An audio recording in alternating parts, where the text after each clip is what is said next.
Ave María Purísima. Vamos a continuar hoy con la octava meditación del curso para prepararse como hijos espirituales a San Pío de Pietrelcina. Vamos a empezar con una oración. En el nombre del Padre, y del Hijo y del Espíritu Santo. Amén. Te damos gracias, Señor, por este tiempo que nos concedes para aprender sobre tu amor. Lo ponemos en tus manos, te suplicamos que sea para tu gloria, para la salvación de las almas, y que nos concedas un día gozar de verte en tu gloria con San Pío de Pietrelcina. Inmaculado Corazón de María, sé la salvación del alma mía. San Pío de Pietrelcina, ruega por nosotros. En el nombre del Padre, y del Hijo, y del Espíritu Santo. Amén. Bueno, seguimos en el primer bloque de nuestra preparación para consagrarnos como hijos espirituales. Y este primer bloque es de la vía purgativa.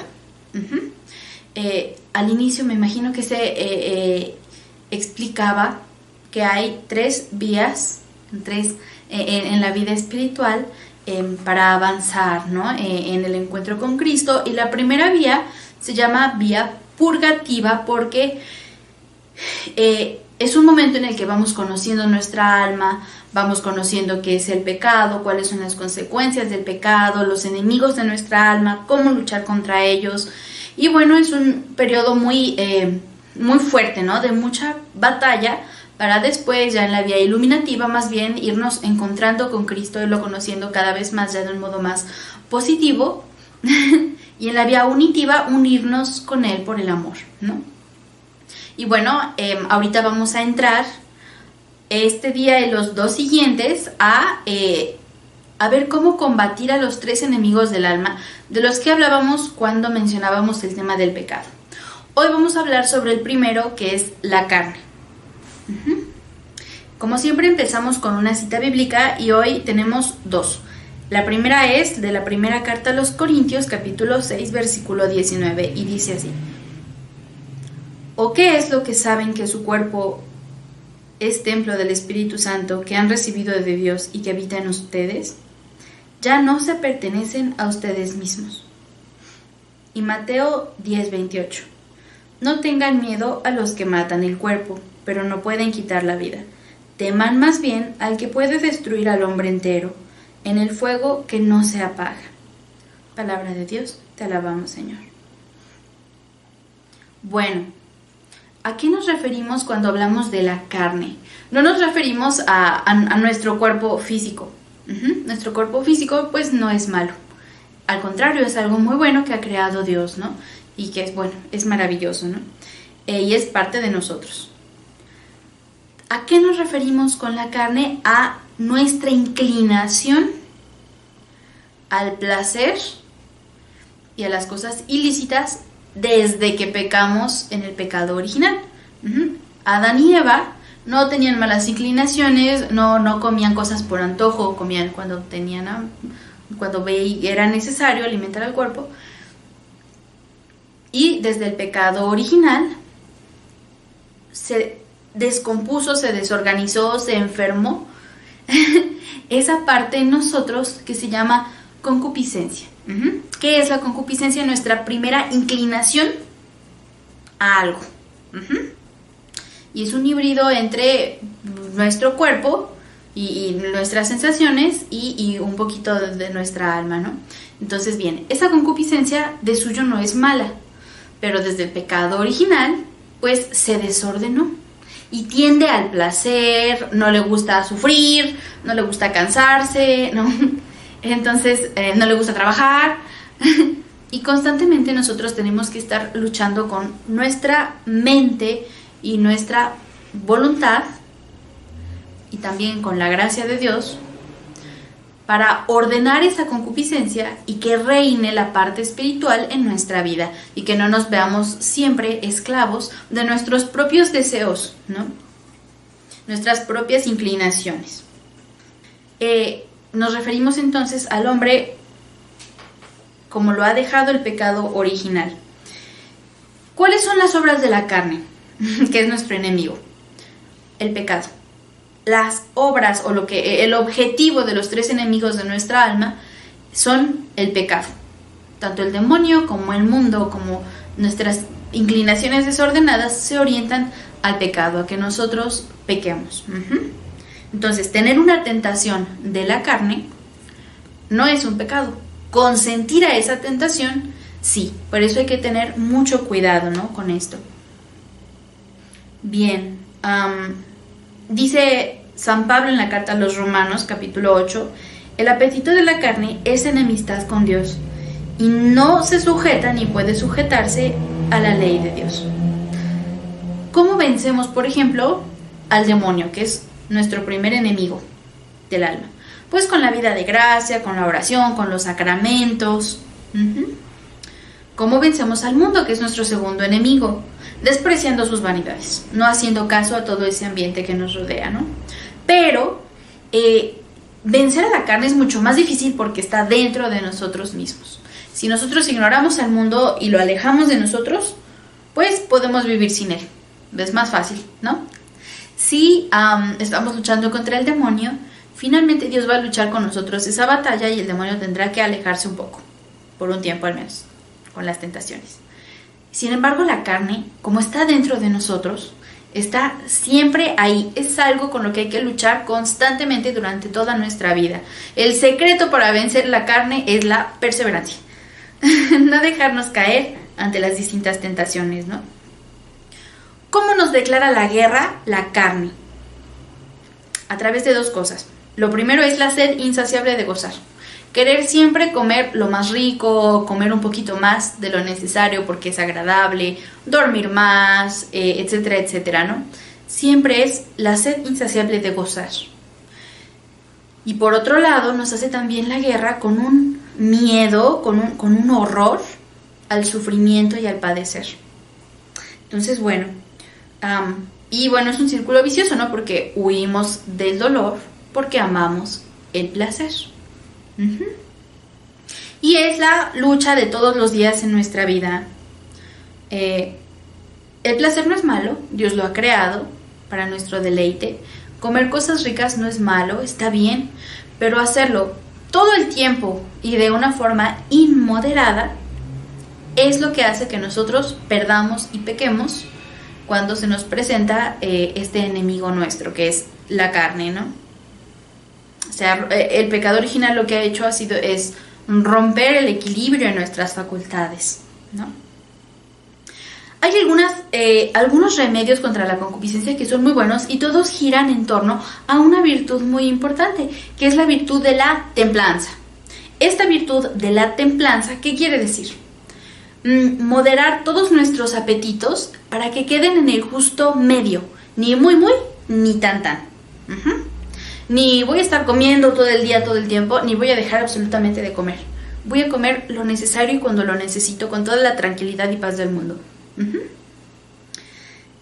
Y así con todas las cosas que son sensibles. O una virtud derivada de la templanza es, por ejemplo, la castidad, que es la moderación en el apetito sexual. La humildad es otra virtud derivada de la templanza. Y ahí se modera el amor a uno mismo. Y ahí entra el tema de la vanidad, el tema de, Entonces, esa es nuestra clave, buscar el justo medio. ¿Y cómo lo hacemos? ¿O cuáles son estos remedios contra la concupiscencia? Primero, mortificarnos en cosas lícitas. A veces decimos, es que no hay necesidad de que te pares 5 minutos antes. Puedes pararte a la hora exacta, pero hace mucho bien y te entrena en la virtud pararte 5 minutos antes. Entonces, hacer eso, por ejemplo, es un modo de luchar contra la propia sensualidad que te dice 5 minutos más, está calientita la cama, afuera hace frío, no es que tanto es tantito. Entonces, hacer ese esfuerzo de hacer una pequeña lucha, un pequeño extra, una pequeña mortificación en cosas lícitas, ayuda, ejercita para cuando nos lleguen tentaciones más grandes y más difíciles, saberlas afrontar con virtud, ¿no? Segundo, aficionarse al sufrimiento y a la cruz, no tenerle tanto miedo a sufrir. Entender el sufrimiento como algo que es parte de nuestra naturaleza caída, recordar que estamos en un valle de lágrimas y que pasará, el sufrimiento pasa, el haber sufrido no. Entonces, amar ese sufrimiento por amor a Cristo y aplicar ese sufrimiento o esa incomodidad momentánea a Jesús en la cruz y vivir con Él ese momento para hacerlo algo alegre, ¿no? Sufrir el dolor con calma e imponerse incluso un poquito de sufrimiento voluntariamente hace tanto bien al alma que es la clave de los mártires. Un mártir cruento muchas veces lo fue antes incruento, que quiere decir que estuvo muriendo a pequeñas cosas durante toda su vida y por eso pudo morir a cosas grandes cuando Dios se lo pidió. Tercero, combatir la ociosidad. La ociosidad es la madre de todos los vicios, lo dice también el libro del Eclesiástico.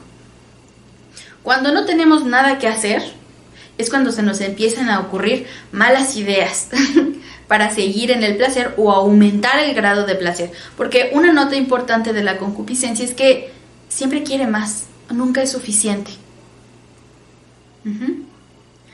Siguiente, huir de las ocasiones peligrosas.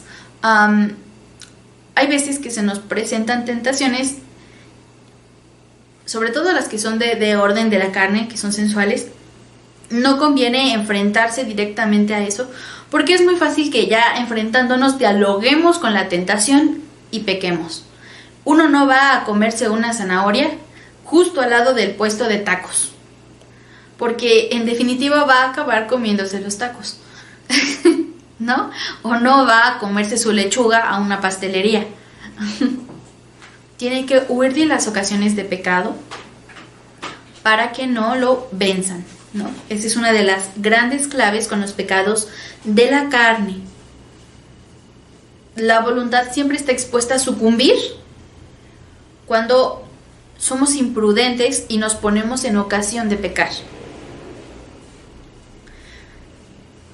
Siguiente, considerar la dignidad del cristiano, saber que Dios me está viendo, que soy una imagen de Dios y que lo que yo hago repercute no solo en mi vida, sino repercute también en Dios, en cierto modo le afecta de un modo accidental, y también a todos los demás miembros de la iglesia, ¿no? Recordar esa dignidad, que el hombre está por encima de la parte animal, por encima de la sensualidad, es muy importante. Yo no debo esclavizarme a la parte más animal de mi vida, ¿no? Que es lo sensual. Dormir, comer, reproducirse, sino buscar lo más elevado. Y que esas actividades que yo hago por naturaleza se hagan con conciencia, con orden también, ¿no? El siguiente es considerar las consecuencias del pecado. ¿Qué va a pasar cuando yo peque con esto que tengo enfrente? ¿No? Si estoy enfrente de una tentación, tengo enfrente un super pastel de chocolate gigante que puedo comerme yo solita.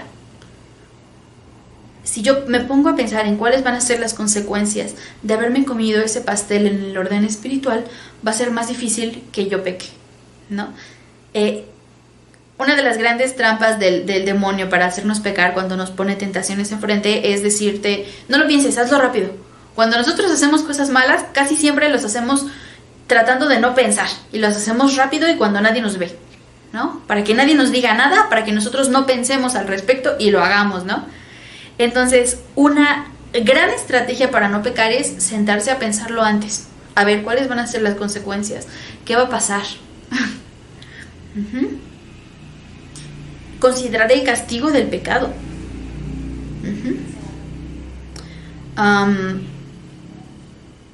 Por ejemplo, ir imaginando cuáles serán los castigos en el infierno a los golosos.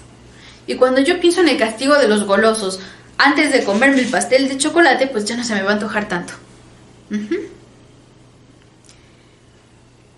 El siguiente y uno de los más importantes es el recuerdo de la pasión de Cristo, recordar cuánto sufrió, recordar la sed que Él tuvo, el hambre que Él padeció, la humillación de que lo vieran desnudo, para recordar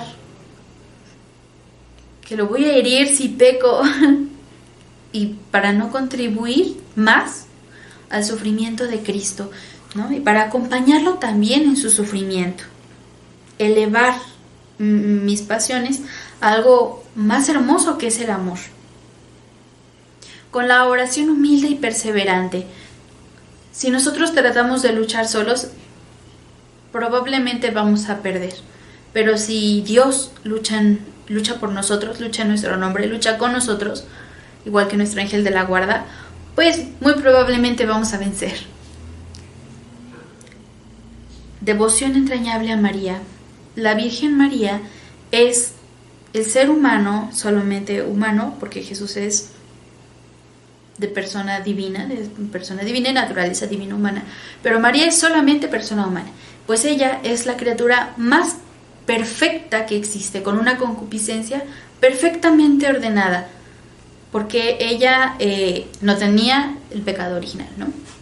Entonces, pensar qué haría la Santísima Virgen, cómo actuaría ella ante esta situación que yo tengo enfrente en mi vida, ante esta tentación que me presenta la carne, ¿no?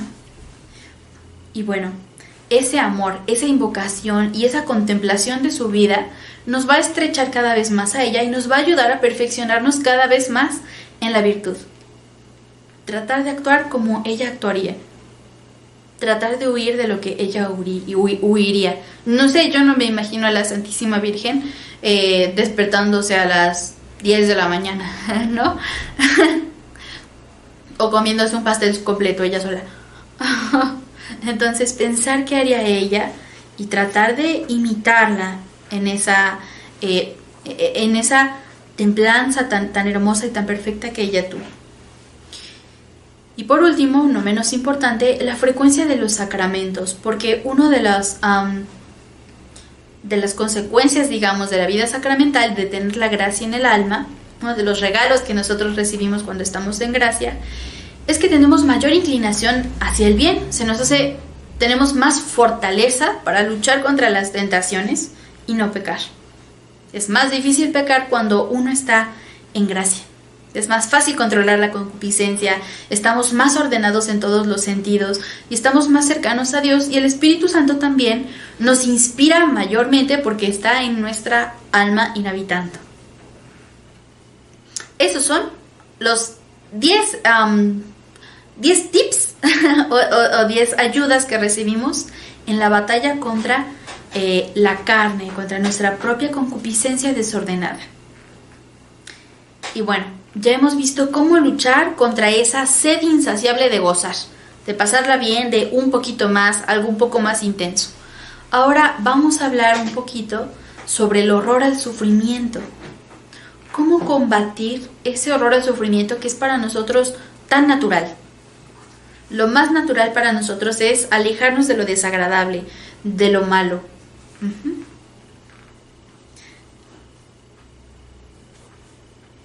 Recordando primero que el sufrimiento es necesario para nuestra santificación, para el bien de los hombres y de la Iglesia y para acompañar a Cristo. Tiene 3 beneficios muy grandes. Repara el pecado. Con el sufrimiento reparamos pecados si se lo ofrecemos a Dios. Nos restablecemos en la amistad con Cristo y también nos ayuda a equilibrarnos, ¿no? Cuando nosotros tomamos malas decisiones, pues eso provoca malas consecuencias. Entonces se equilibra la balanza cuando nosotros aceptamos esas consecuencias con amor. Y bueno, para la santificación del alma, ¿no? Dice Jesús en el Evangelio de San Mateo: el que quiera venir en pos de mí, que tome su cruz y me siga. El camino del cristiano es ese. Decía un autor, no me olvidé de quién, pero lo leí, lo recuerdo, que somos una iglesia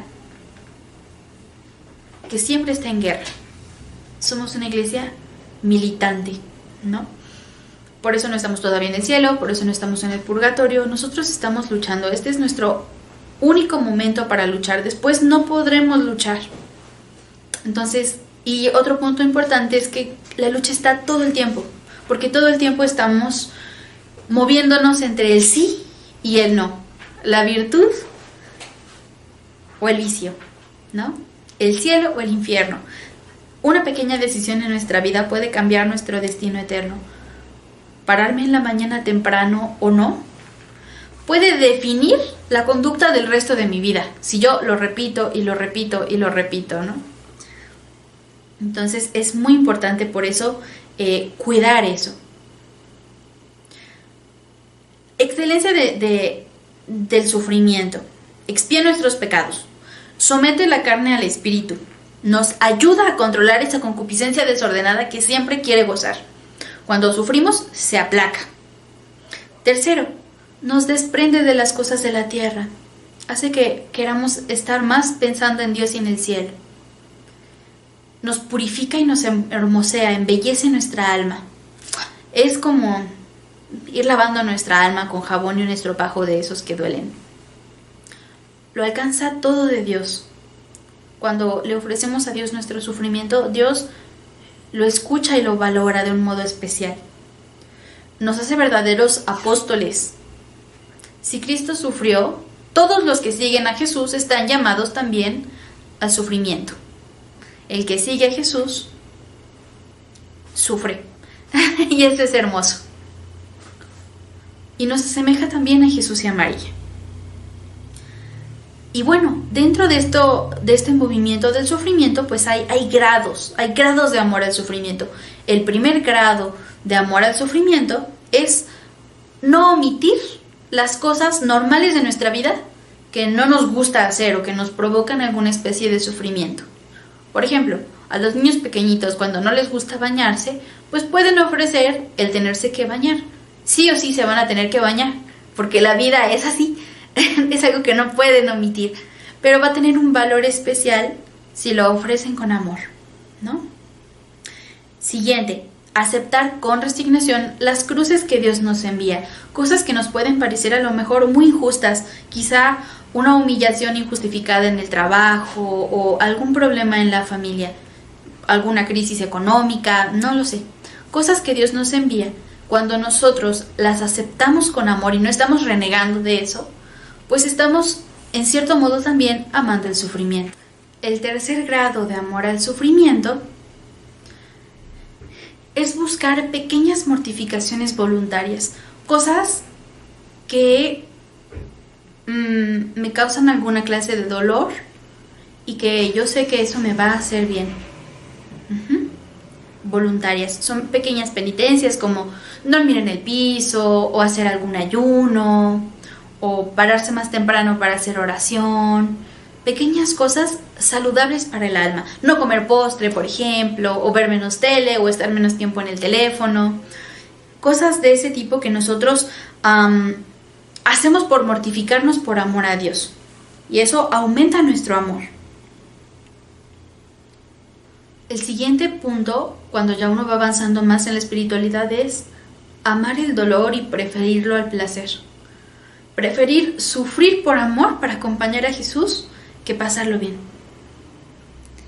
Y el grado más elevado es ofrecerse a Dios como víctima y decidir sufrir con Cristo por amor a Él y también a las demás personas y para salvar almas del infierno, salvar a los pobres pecadores. Y ya es un grado pues muy especial, ¿no? Algo muy, muy hermoso. Por eso, bueno, voy a leer unos pasajes que ilustran todo esto de un modo muy bello. San Pablo dice en la carta a los Romanos, capítulo 8, versículo 12, así pues, hermanos, no somos deudores a la carne de vivir según la carne, que si vivís según la carne, moriréis. Mas si con el Espíritu mortificas las obras del cuerpo, viviréis. Y en la carta a los Gálatas dice, los que son de Cristo Jesús han crucificado la carne con sus pasiones y concupiscencias. Si vivimos del Espíritu, andemos también según el Espíritu. Y es algo muy bello. Ahora, ¿cómo vivía San Pío de Pietrelcina esta batalla contra la propia carne? Cuando hablamos de un enemigo, del alma, siempre están, digamos, relacionados o inmersos los tres. Entonces, el demonio utiliza, por ejemplo, la carne para tentarnos. Y así le pasaba a San Pío de Pietrelcina. Cuando tenía 5 años, él empezó a tener algunas visiones de nuestro Señor, empezó a tener una vida mística más profunda. Pero a la par que le llegó esta vida mística y esta unión con Dios, empezó a tener también molestias del demonio y sobre todo fuertes tentaciones también contra la carne. Y bueno, pasó su vida y él aprendió a luchar fuertemente contra esas tentaciones. Y hay que tener en cuenta que cuando nosotros estamos luchando contra nuestras pequeñas pasiones, contra nuestras ganas de dormir, contra nuestras ganas de decirle a esa persona que nos cae mal todo lo que queremos decirle con toda la furia de nuestro corazón, en lugar de mortificar nuestra carne y templar nuestros malos impulsos, todo esto está inmerso en la gran batalla cósmica entre Dios y el demonio, entre el bien y el mal, ¿no? Y San Pío de Pietrelcina tenía muy claro cómo funcionaba esta guerra santa, cómo tenía que batallar toda su vida, todo el tiempo en esto. Por eso decía él, el alma es un campo de batalla donde Dios y Satanás no cesan de luchar. Es necesario abrir al Señor las puertas de nuestra alma de par en par, entregársela totalmente, fortificarla con toda clase de armamento, iluminarla con su luz para combatir las tinieblas del error, revestirla de Jesús con su verdad y justicia, con el escudo de la fe, con la palabra de Dios. Solo así triunfaremos sobre el enemigo. Antes de que, o cuando recién entró al monasterio San Pío de Pietrelcina, tuvo un sueño muy importante que marcó también el resto de su vida. Él se soñó a sí mismo, se soñó que estaba él en la oscuridad y de pronto se presentó ante él un monstruo enorme, gigante, horrible, que se estaba burlando de él. Y apareció Jesús en la escena y le dijo que él iba a tener que luchar con el demonio todo el tiempo. Y a San Pío le dio mucho miedo. Es que Señor, yo no voy a poder contra él, es una bestia feroz y horrible. Y le dijo Jesús que él iba a estar con él en todas sus luchas acompañándolo, que por favor luchara contra él. Y desde entonces San Pío tuvo siempre esa claridad de que tiene que estar siempre luchando. Y luchó con cuerpo y alma contra el demonio, porque lo molestaba físicamente, pero también con muchas tentaciones. A veces veía al demonio en forma de mujeres desnudas que estaban bailando por ahí, ¿no? O lo veía como fieras, como perros negros o gatos, que San Pío le daba miedo enfrentarse contra ellos y se enfrentaba, ¿no? Por eso también vivía siempre en oración y mortificación. Y no por eso era menos feliz ni menos alegre. Al contrario, al tener esa claridad de la gran batalla, pues fue un ejemplo para todos. Dios siempre va suscitando santos según las necesidades del tiempo y del momento histórico que se vive.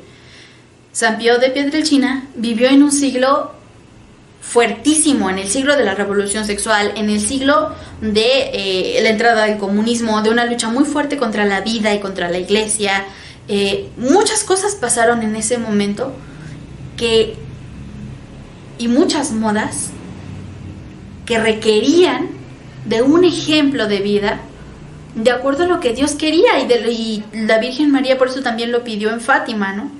Entonces San Pío de Pietrelcina es un santo que responde a las necesidades y a los grandes ataques y las grandes tentaciones hacia la carne que se viven en nuestro tiempo, en nuestro siglo. Y por eso fue tan visible el Padre Pío y por eso tuvo tantas cosas extraordinarias, porque el Padre Pío vivió de un modo extraordinario. Lo ordinario era un sacerdote que confesaba y vivía con amor la Santa Misa y que vivía bien su vida fraterna. Eso fue el Padre Pío. Pero tuvo tantas cosas extraordinarias porque Dios quería a través de él enseñarle al mundo cómo luchar contra los enemigos de la carne. Si hay un gran mensaje que dio Padre Pío con su vida fue: el demonio, el mundo y la carne existen y hay que luchar contra ellos todo el tiempo, toda nuestra vida. Y todas esas gracias como los estigmas o que podía leer los corazones, todas esas cosas extraordinarias no eran para su santificación, eran para la santificación y que de todos los demás, para que todos los demás pudiéramos aprender de la vida de San Pío de Pietrelcina. Esas cosas tan extraordinarias se llaman gracias gratis dadas. Y son cosas extraordinarias que pasan en alguien, pero para la edificación de todos los demás, no la de él. Lo que lo santificó a él fue su amor a Dios y su mortificación.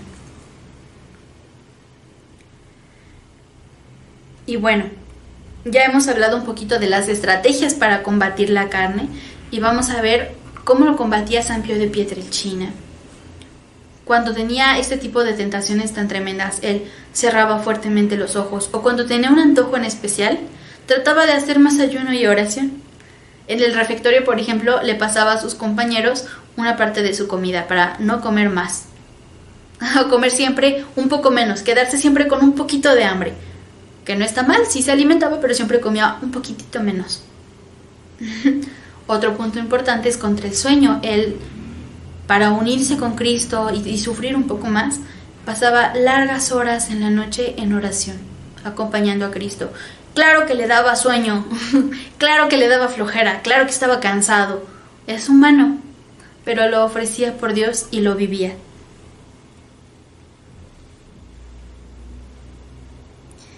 Y bueno, un penitente, al confesarse de malos pensamientos, le preguntaba a Padre Pío una vez: «Padre, ¿habrá sido el demonio?». Y San Pío de Pietrelcina le dijo riéndose: «¿Qué crees tú? ¿Que las tentaciones son cosas del Espíritu Santo? Claro, siempre van unidos los enemigos del alma, y hay que aprender a observar esas tentaciones en nuestra vida para poder luchar contra ellas».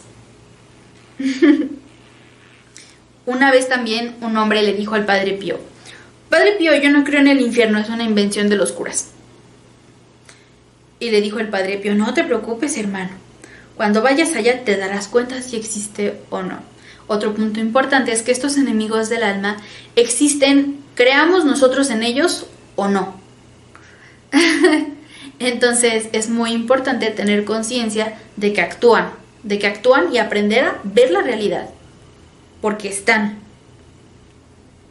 Otro padre espiritual dijo al Padre Pío: «Padre Pío, algunas personas niegan la existencia del diablo». Y él decía: «Bueno, es que ¿cómo se puede dudar de su existencia si lo vemos alrededor nuestro todo el tiempo? Todo el tiempo está ahí. También las tentaciones de la carne están siempre ahí». San Francisco de Asís tuvo una respuesta muy divertida ante una tentación de la carne. Él tuvo una tentación muy fuerte en torno al tema de la lujuria, ¿no? ¿Y qué hizo para luchar contra eso? Pues se aventó a un rosal con espinas para mortificar la carne. O San Francisco de Sales, que tenía la inclinación de ser muy iracundo, de expresar mucho su furia. ¿Y qué hizo? Trabajó tanto la virtud que cuando murió encontraron que en su escritorio estaba todo rayado de que había hecho un esfuerzo muy, muy grande para ser dulce y amable con las personas con las que tenía que tratar, y abajo de su escritorio estaba la madera toda rasgada de que con las uñas había agarrado toda su furia y la había contenido de esa manera. Y bien, con estos ejemplos maravillosos de toda una vida de batalla, vamos a terminar con una frase de San Pío que dice así: «En tus infidelidades diarias, humíllate, humíllate, humíllate siempre. Cuando el Señor te vea humillado hasta el suelo, te tenderá su mano, y Él mismo pensará en atraerte hacia Él. No tengamos miedo cuando fallamos, Él nos va a amar siempre de todos modos. No importa lo que hagamos. Y cuando caigamos cuando perdamos, digamos, alguna batalla contra la carne, recordemos que no es el fin de la guerra, porque no nos hemos muerto aún. Siempre podemos levantarnos y empezar de nuevo, y Cristo va a estar ahí para luchar con nosotros». El propósito de hoy es que en cada momento del día que suframos alguna tentación, vamos a invocar el nombre de Jesús para que acuda a nuestro auxilio. Y bueno, terminaremos con una oración. En el nombre del Padre, y del Hijo, y del Espíritu Santo. Amén. Te damos gracias, Señor, por este tiempo concedido. Lo ponemos en tus manos y te suplicamos que sea para tu gloria y la salvación de las almas. Inmaculado Corazón de María, sé la salvación del alma mía. Jesús de la Divina Misericordia, en ti confío. En el nombre del Padre, del Hijo y del Espíritu Santo.